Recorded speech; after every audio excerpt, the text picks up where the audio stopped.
नजर डालते हैं, जहां पर राहुल गांधी के धरने के खिलाफ भारतीय जनता पार्टी का बड़ा पलटवार देखने को मिला है।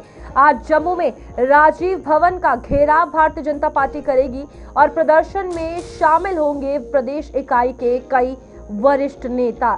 राहुल के धरने पर कांग्रेस और भारतीय जनता पार्टी आमने सामने है और सियासत काफी गर्मा गई है।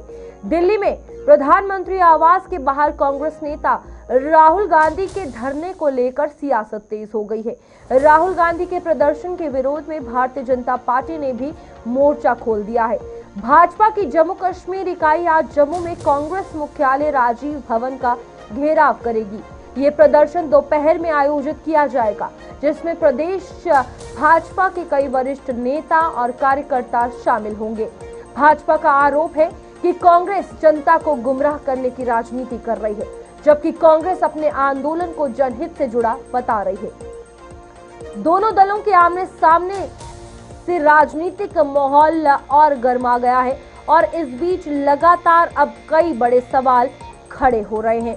एक तरफ कल जिस तरीके से राहुल गांधी पीएम आवास के बाहर पहुंचे, वहां से उन्हें हटाया गया, धरना उनकी तरफ से दिया गया था और यहाँ पर प्रधानमंत्री नरेंद्र मोदी को लेकर कई बड़ी बातें जो है वो कही जा रही थी। इस बीच भारतीय जनता पार्टी अब गुस्साए हुए आमने सामने है, सियासत गरमाई है और अब धरना करने आज जम्मू कश्मीर में जा रही है। हमारे साथ वरिष्ठ पत्रकार विनोद कुमार जुड़ चुके हैं। विनोद जी, सवाल यही रहेगा, अब ये चीजें और ज्यादा क्योस क्रिएट कर रही हैं। पॉलिटिकली अगर बात की जाए, काफी ज्यादा अब टसल देखने को मिल रही है। आज भारतीय जनता पार्टी कल के प्रदर्शन का जवाब देगी, कैसे देख रहे हैं सिचुएशन ओवरऑल बनती? देखिए, कुल मिला के देखा जाए तो आज तीसरा दिन है मानसून सत्र का और तीसरे दिन भी कोई कार्रवाई नहीं हो पाई है। शुरू होती है और 2 मिनट के बाद उसको स्थगित कर दिया।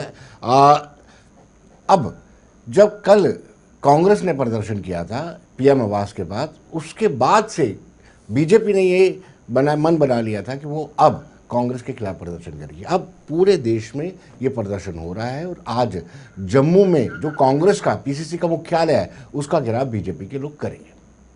यहाँ पर ये जो चीजें बन रही हैं विनोद जी, आपको ये नहीं लग रहा कि ये जो पॉलिटिकल इश्यूज शायद नेशनल लेवल पर भी हाईलाइट हो रहे हैं? इट्स ओके, हमारे अपने मुद्दे खुद के जम्मू कश्मीर के कहाँ गए इन चीजों के तले? देखिए, ये बहुत बड़ा और अच्छा सवाल आपने पूछा कि जंतर मंतर में प्रदर्शन करने की बात की थी, वहाँ पे अनुमति नहीं मिली और फिर उन्होंने जेके हाउस जो है दिल्ली में, वहाँ से प्रदर्शन शुरू किया और फिर कॉन्स्टिट्यूशनल क्लब में एक कार्यक्रम किया। लेकिन उसके बीच ये था स्टेटहुड का डिमांड। लेकिन उसके साथ साथ हम ये देखें कि बाकी जो डिमांड्स हैं, जो इन्होंने कहा था कि जो बीजेपी लगातार विरोध कर रही है कि आपने सरकारी नौकरियों को आउटसोर्स कर दिया है, आपने जो वादे किए थे अपने मैनिफेस्टो में कि बिजली मुफ्त देंगे, इतनी बिजली, इतने सिलेंडर देंगे, इतना रोजगार देंगे, वो सारे के सारे इन बड़े मुद्दों में दब गए हैं। और मुझे लगता है कि जब थोड़ा सा भी इज आउट होगा तो इस सारे मुद्दे दोबारा से खुल करके सामने आएंगे। लेकिन इस वक्त बिल्कुल ये मुद्दे सारे दब गए हैं। कल एक स्टेटमेंट जो है वो मुख्यमंत्री उमर अब्दुल्ला की तरफ से सामने आई थी, वो ये थी कि कांग्रेस ने हमारा पूरा साथ दिया है जो प्रोटेस्ट रहा है। क्या आपको ये सही स्टेटमेंट लग रही है? क्योंकि जो हमने सिचुएशन दाचीगाम से लेकर दिल्ली तक देखी, उनमें कांग्रेस का रोल कहीं भी नहीं था। देखिए रूपाली, अगर अपेरेंटली देखा जाए तो कांग्रेस के 2 लोग वहां पर गए थे, तारिक हमीद करा और जी अमीर। अगर कांग्रेस चाहती तो यहाँ 100 लोग लेके जा सकती थी, वहां से भी कुछ दिल्ली से भी उनके कार्यकर्ता आ सकते थे। ये कहना कि पूरा सहयोग दिया है, ये मुझे लगता है कि उचित नहीं हो। हाँ, ये है, अब दाचीगाम से आपने चर्चा शुरू की तो मुझे लगता है कि दाचीगाम में इनको तो बुलाया भी नहीं गया था कांग्रेस वालों को, और जब पहले कांग्रेस ने जंतर मंतर ने प्रोटेस्ट किया था तब एनसी शामिल नहीं हुई थी। तो ऐसा कहना कि पूरा समर्थन दिया है, ये मुझे लगता नहीं उचित है। अच्छा, भारतीय जनता पार्टी और कांग्रेस अब आमने सामने हैं, क्योंकि नेशनल लेवल पर इस तरीके की स्टेटमेंट्स आ रही हैं कि दोनों तरफ पार्टीज की अगर बात करें काफी ज्यादा गुस्सा है।